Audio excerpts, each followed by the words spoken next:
Hi, folks. Yesterday was the 1 year anniversary of the day I uploaded my very first YouTube video. Don't go look it up. It's awful. But since then, I've uploaded over 60 videos to YouTube, and some of them have been quite well received. Others not so much. But I wanted to do some kind of an anniversary video, some special, and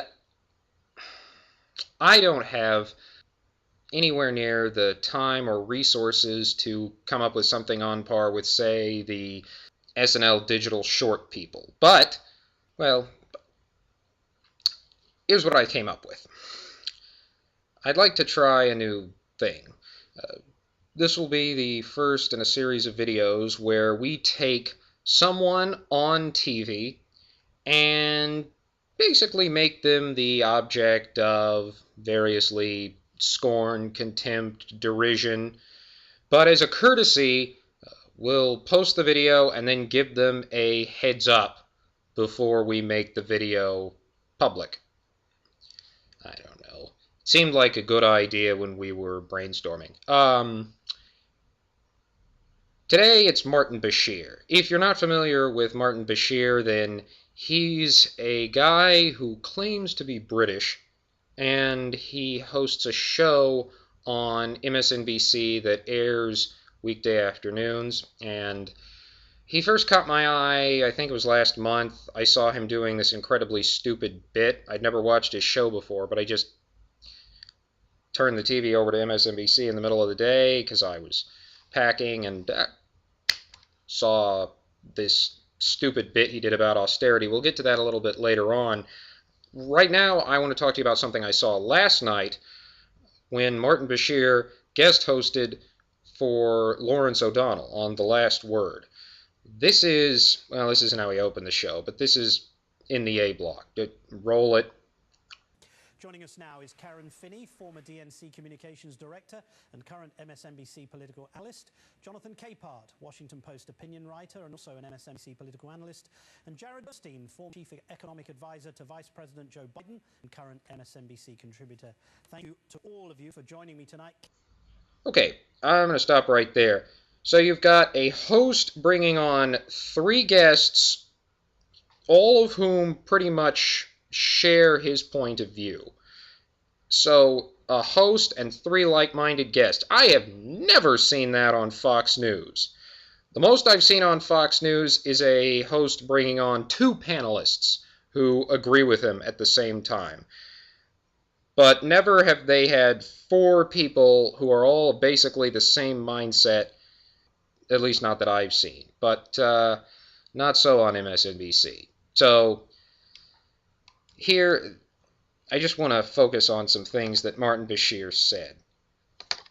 John, it appears that Vice President, when you are president, you're president of the people, not president of profits.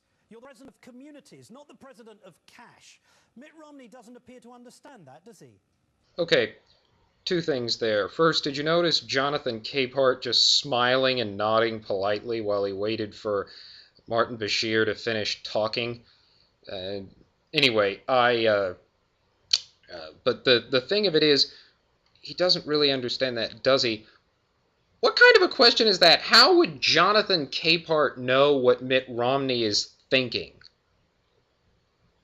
I mean, geez, does he even give any thought to his questions? Let me give you another example. Jonathan, thank you for mentioning my own broadcast. I don't have to do that. Jared, what about the job of the president? Does private equity manager Mitt Romney not understand?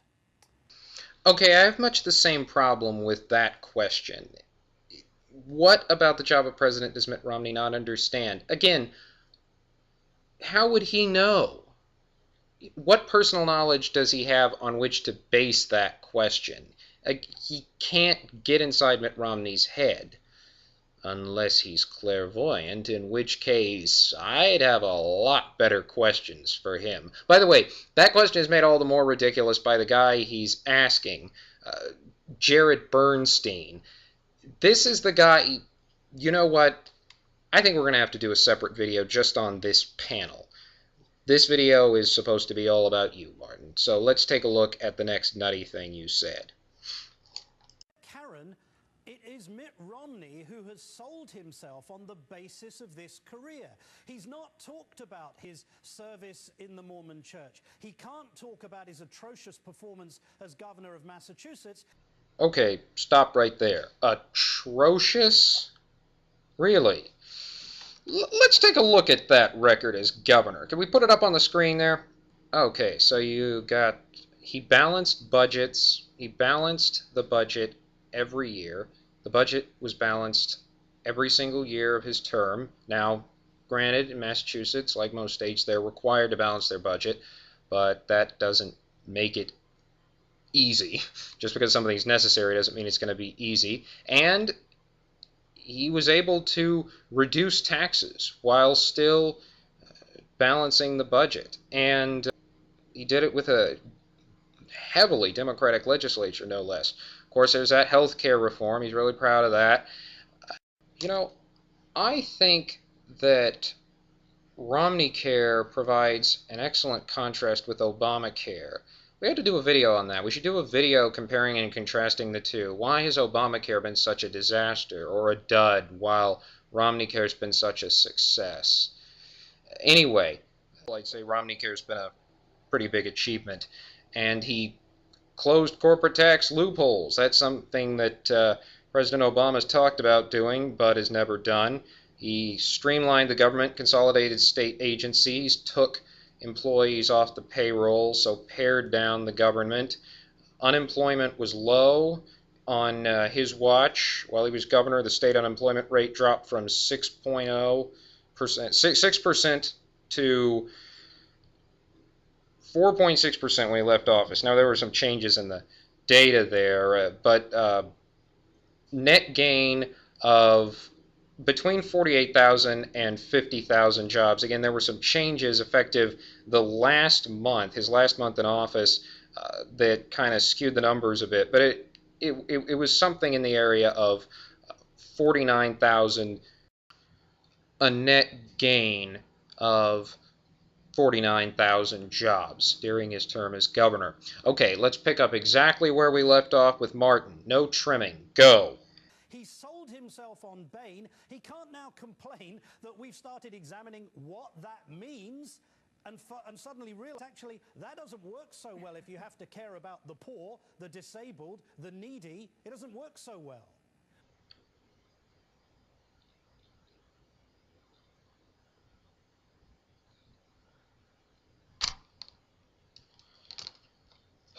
Jonathan, pro-Obama Super PAC Priorities USA Action has a new ad that will air in 5 swing states. Just watch this, John. Ah, excellent. We got a pro-Obama Super PAC that's airing an ad in 5 key swing states. Let's watch a clip of it and then analyze it. Finally, something with a semblance of actual journalism. I worked with the plan going on 34 years. I thought that I was going to retire. I had about 2.5 years to go. I was suddenly 60 years old. I had no health care. And that's scary. When Mitt Romney did that, he made me sick. It's a very powerful ad, John. Yes, it's a powerful ad, but it's also very misleading because The president's message now that Mitt Romney is applying for the wrong job could not be called socialist or anti-capitalist or whatever, but the message in that ad is vulnerable, is it not, to such attacks? Do you think it would be wise for the president to leave these sort of attacks to super PACs, or should he really continue to talk about Bain's doing so? Okay, you know what? That's it. Stop it right there. I'm through with this segment. Let's just go back to that austerity bit that I told you about at the beginning of this video. This is a clip from Martin Bashir last month. Mitt Romney says his emphasis is going to be on the economy. And since he has described Paul Ryan's budget as marvellous, it's worth looking at what will come home to roost if Romney becomes president. The best current example of the Ryan approach is Great Britain, my former home, and the home of harsh austerity measures, measures that have now plunged the British economy back into a double-dip recession and placed Prime Minister David Cameron very much on the defensive during today's parliamentary questions. Today we had the catastrophic news that Britain is back in recession. I'm sure the Prime Minister spent the last 24 hours thinking of an excuse as to why this is nothing to do with him. So what's his excuse this time? Wait a minute. You're British? I'm sorry, that wasn't what confused me about what Martin Bashir said there. The best example of the Ryan approach, the Ryan cost-cutting, budget-slashing, tax-cutting approach to pare down government, save our entitlement programs from bankruptcy, and put us on the path to long-term fiscal solvency is Great Britain, a country that is an outmoded capital stock and an unsustainable nanny state and excessive tax rates. By the way, I'm assuming he meant the United Kingdom, since Great Britain technically isn't a sovereign state. But explain yourself, Bashir. Wonder who he could be referring to. Bill Cohen is the author of Power and Money, How Goldman Sachs Came to Rule the World. Good afternoon, Bill. The British government slashed 25% of its housing expenditure, 25% of its other expenditure, social programs and so on, and now they find themselves double-dipping into recession. And yet we read in Paul Ryan's budget that it would cut $120 billion over the next 2 years from discretionary programs and $284 billion from mandatory programs. Okay, that is just not true.